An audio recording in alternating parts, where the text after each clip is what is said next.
O Senhor esteja com todos. Ele está no meio de nós. Proclamação do Evangelho de Jesus Cristo segundo Lucas. Glória a vós, Senhor. Naquele tempo, algumas pessoas comentavam a respeito do templo, que era enfeitado com belas pedras e com ofertas votivas. Jesus disse: vós admirais estas coisas, dias virão em que não ficará pedra sobre pedra, tudo será destruído. Mas eles perguntaram: Mestre, quando acontecerá isso? E qual vai ser o sinal de que estas coisas estão para acontecer? Jesus respondeu: cuidado para não ser desenganados, porque muitos virão em meu nome dizendo: sou eu, dizendo ainda: o tempo está próximo. Não sigais essa gente. Quando ouvirdes falar de guerras e revoluções, não fiqueis apavorados. É preciso que estas coisas aconteçam primeiro, mas não será logo o fim. E Jesus continuou: um povo se levantará contra outro povo, um país atacará outro país, haverá grandes terremotos, fomes e pestes em muitos lugares. Acontecerão coisas pavorosas e grandes sinais serão vistos no céu. É palavra da salvação. Glória a vós, Senhor. Queridos irmãos e irmãs, bem-vindos uma vez mais, vos digo, para a celebração desta tarde. É com alegria que entramos em tantas residências, em tantos ambientes, para levarmos até você imagens da Basílica Santuário, não só da sua construção magnífica, como também do povo de Deus aqui reunido. Esta é a verdadeira igreja. A igreja somos nós, os batizados, somos nós as pedras vivas que Deus ama e por elas nos deu a vida. Estamos acompanhando o término do ano cristão. Vai terminar no sábado, aqui na nossa Basílica, sábado de manhã, porque sábado meio-dia e sábado à tarde, as Santas Missas aqui já são de preceito dominical. Domingo, portanto, é o primeiro domingo do Advento, do novo ano cristão, do ciclo A. Estamos assim, nestes dias finais da semana, concluindo o ciclo C. Quem tem nos ajudado a acompanhar Jesus ao longo da sua vida nesta temporada é o evangelista São Lucas. Todos os domingos ouvimos São Lucas, como também hoje. Nós conhecemos um pouco como é o esquema da vida de Jesus contado por São Lucas, um esquema minucioso, como ele próprio diz, que ele estudou, pesquisou, para mostrar Jesus ao Teófilo, apresentar a vida de Jesus, o que Jesus fez, o que Jesus disse, portanto, os atos e os ensinamentos de Jesus desde a Galileia, lá do norte da Terra Santa. Veio acompanhando Jesus, desceu pela Samaria, depois pela Judéia, e agora estamos com Jesus que chegou em Jerusalém. Jerusalém é a capital. Ainda hoje, Jerusalém é a capital de Israel. Embora Tel Aviv seja o centro comercial, industrial, mas não é a capital. A capital continua sendo a Cidade Santa. Por isso, Jesus está lá. Nós sabemos porque ele está na frente do templo. O templo que era o orgulho, porque era o símbolo nacional. E como para os hebreus a religião se mistura com a pátria, diferentemente de nós, uma coisa é a pátria, outra é a religião, para eles coincidia. O templo é, portanto, o lugar desse povo, é a identidade desse povo, seja no que diz respeito ao amor pátrio, como ao amor de religião, ao amor religioso. De modo que para eles, Deus o livre, o templo era tudo, o templo era algo respeitado, e estamos aqui no templo que Herodes mandou construir, e era esplendoroso, as madeiras, as pedras, as pratas, os ouros, todos os ornamentos, podemos bem imaginar, coisas magníficas, tudo isso construído com os incentivos, diríamos, do governo, com as ofertas das pessoas, aqui está dizendo, enfeitado com belas pedras e ofertas votivas, de modo que o templo de Jerusalém era o coração da terra de Nosso Senhor, do país inteiro. E o que acontece diante desse templo? Acontece que Jesus provoca justamente aquelas pessoas tão ansiosas do templo, um templo material, aonde também sabíamos que aconteciam os abusos, tanto que Jesus naquele dia pegou um chicote e mandou brasa, porque estavam profanando o templo de Deus. Lá também aconteciam as coisas erradas. E Jesus, para os provocar, justamente lhes diz: vocês estão admirando, olha tudo isso, tem dias que isso aqui não vai restar nada.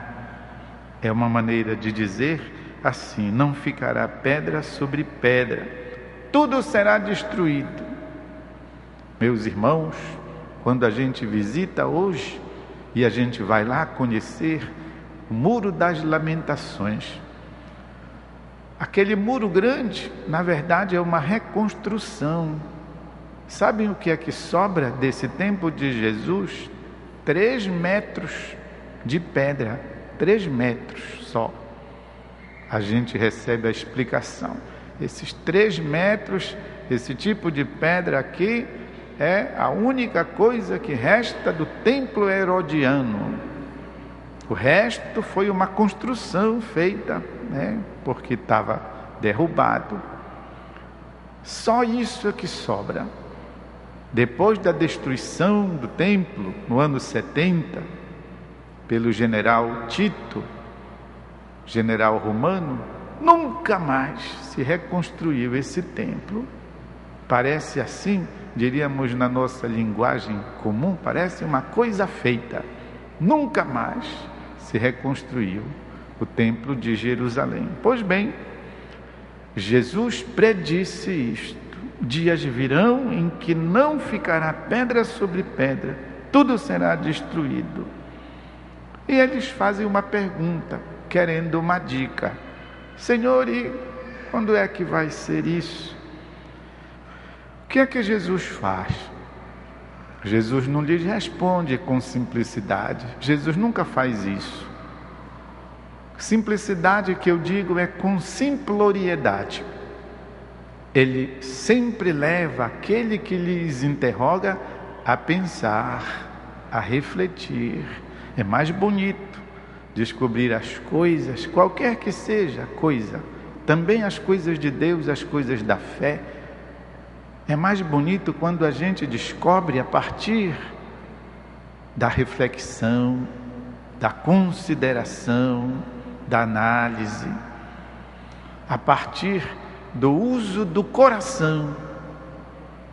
É muito mais produtivo em nós o efeito. Ninguém se converte porque alguém deu uma ordem.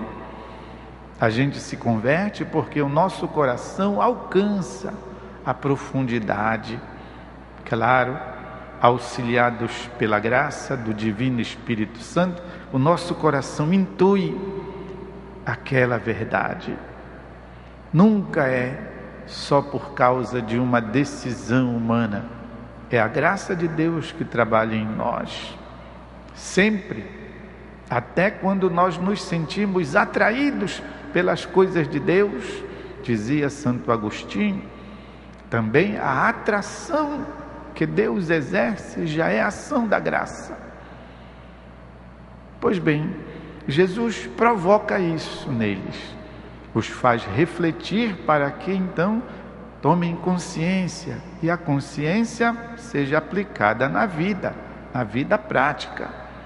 Jesus os faz refletir. Prestem atenção, não vos deixe enganar, porque muitos vão aparecer por aí dizendo: olha, sou eu o Messias, olha, sou eu o Salvador, olha, sou eu que vou resolver os problemas de vocês, olhem, sou eu que vou fazer parar vocês de sofrerem, olha que sou eu que vou tirar todas as cruzes que vocês carregam, olhem que eu tenho a receita certa.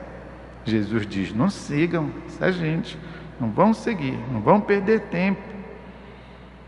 E depois Jesus fala de outras coisas que vão completar já tantos sofrimentos que a gente já tem. Fala das guerras, das revoluções, fala, portanto, das provações da vida, mas nos dá um conselho: permaneçam firmes, não fiqueis apavorados. É preciso que estas coisas aconteçam.